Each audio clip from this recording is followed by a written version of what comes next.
Jesus on the cross, after he had been beaten, he was disfigured.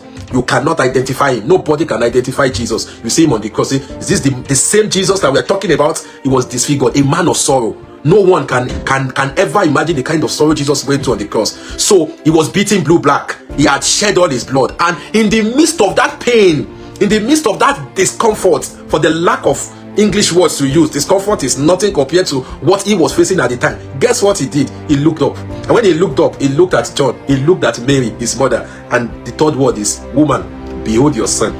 How can you be on the cross where thousands of people are afflicting you, mocking you, and in the midst of all of that, you remember your mother? Excuse me, when you are in trouble, when you are about dying, it's difficult to remember some certain people.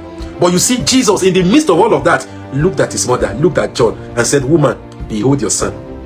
Okay, you see, the tradition in Israel at the time is that the first child is responsible for taking care of his parent, and I think that is still true today, that the first child, especially if that's a male child, is responsible for taking care of the family. Okay, so by tradition, Jesus was expected to take care of his mother until she dies. But you see, life had taken a different turn, because by design, by God's design, Jesus was going to die before the mother, because his assignment was different. His destiny was that of death. He was born to die. I remember one of the sermon preached years ago by one of our beloved father in the Lord, Pastor J.J. Boye. I think the title was, he ought to die. He ought to die. Okay, so his destiny was that of death. All right, so he was glaring that he was going to die on time, because he had a short time. He lived as somebody that was on assignment and asked no time whatsoever. So at the point of death, guess what he did? He made sure that his mother was taken care of.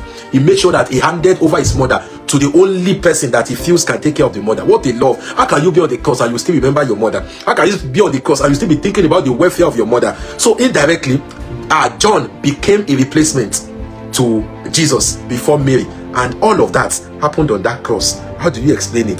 That was love. For me, that was love at its peak, and I feel like Jesus continually demonstrated that he's a loving savior.